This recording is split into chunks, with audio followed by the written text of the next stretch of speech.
So, what is a cult film? In its simplest definition, cult films have been defined by Carwin as any picture that is seen repeatedly by a devoted audience, and is a deviant or radically different picture embraced by a deviant audience. Cult films typically aim to violate the norm and place itself outside of mainstream society, and often offer an escape from the matrix of everyday life. Carwin goes on to say, cult films offer and glory in such otherness, in extreme spectacles of rebellion. Such films offer unifying visions for an alienated audience. Cult films, then, can be seen as a safe and indulging space for a non-mainstream audience that crave transgressive representation, which seems to be the case for Ginger Snaps. Smith argues that cult films endorse cultural marginality, reassuring the devotees that not fitting in is fine, maybe even heroic. Ginger Snaps certainly carries this narrative, as the Fitzgerald sisters both embody the othered teenage archetype. As willing social outcasts, the sisters mirror the cult audience who are actively seeking the marginalised, the strange and the macabre within cult films. Or as Everman describes cult films to be, all kind of offbeat, kind of weird, kind of strange. Released in 2000, Ginger Snaps offered a refreshing portrayal of the werewolf trope, a historically male-dominated role that carries heavy metaphor for the horrors of the male teenage experience.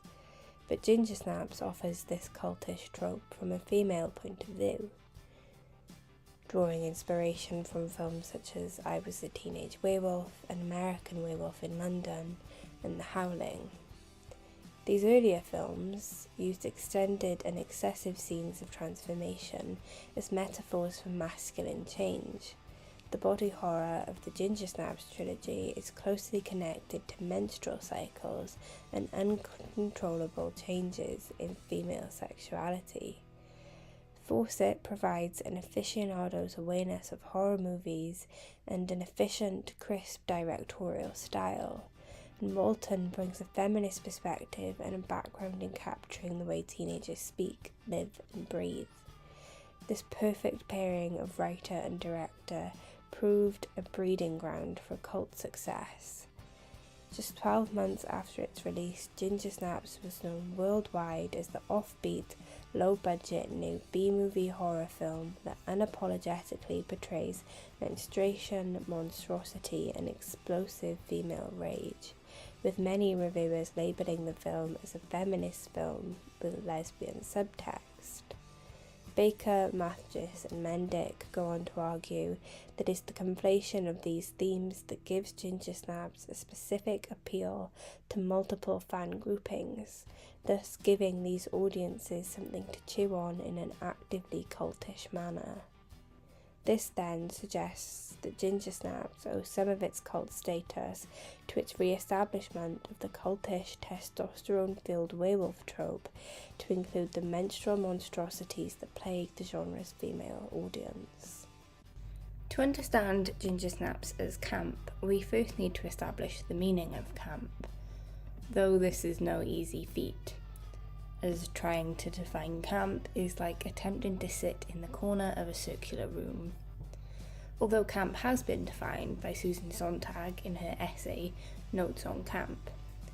She claims that camp is an aesthetic sensibility that is characterised by a high degree of and attention for stylization, artifice, travesty, double entendre, extravagance, and unintentional badness.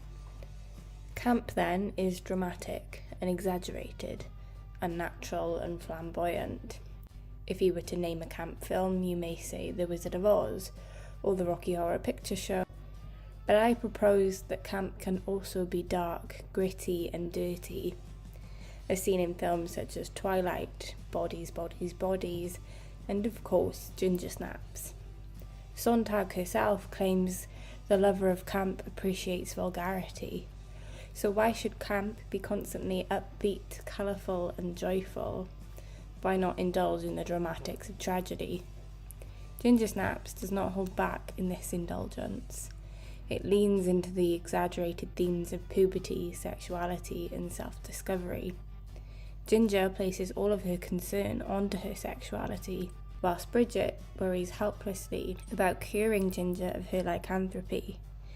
Ginger, who isn't remotely interested in curing herself, comes to embody one who can be serious about the frivolous and frivolous about the serious. Although that is not to say that camp does not tackle serious issues, because indeed it does. Sontag suggests that serious issues are embedded within camp, but are often portrayed in a playful way. The heavy theme of female puberty is explored in Ginger Snaps through the almost childlike gaze of monsters. Ginger's transformation into womanhood, though horrific, is playful, over the top, and borderline nonsensical. The notion of elevating the cycle of menstruation to the cycle of lycanthropy is indeed a camp notion in itself. This exaggeration places the discussion of the horrors of puberty on a pedestal, removing it from something natural and mundane to something flamboyant, dramatic, and playful, something camp. Unlike everyone else in Bailey Downs, the Fitzgerald siblings crave more from life than heterosexual high school hookups, popularity, and fitting in. Therefore, the relationship between the Fitzgerald sisters means to be socially transgressive and resistive to heteronormativity. It is this anarchic resistance between the sisters that successfully drew in a minority, queer and feminist audience. The excessive depictions of Ginger's sexuality transforms her into an eroticized and vilified monstrous, who then transcends into a cult character. Sontag claims camp is the glorification of character. Ginger then transforms into a queered feminist cult icon through her monstrous transformation. It is a secret well known throughout the Ginger Snaps fandom that the Fitzgerald sisters represent a taboo and deviant reading of lesbian representation that lies on the border of incest. Ginger doesn't kill because she has to. She kills as a result of her jealousy of her sister. We see Ginger target Sam, whose friendship with Bridget has potential to lock Bridget in a heterosexual relationship, severing her from her blood pact with Ginger. Ginger, in her lycanthropic state, is also convinced both the school custodian and counsellor are sexually interested in Bridget, and so they also die at Ginger's jealous hands. In this same scene, Ginger desperately tries to convince Bridget to give in to Ginger's life-changing bite, as she sits atop Bridget, whispering seductively in her ear and promising sexual liberation.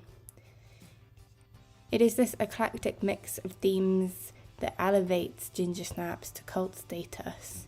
Its camp undertones and its focus on deviant sexuality proved to be a perfect storm for a cult success. And the innovation of Ginger Snaps has been forever immortalised as the feminist, queer-coded, campy cult film that is still adored and devoured more than 2 decades after its release.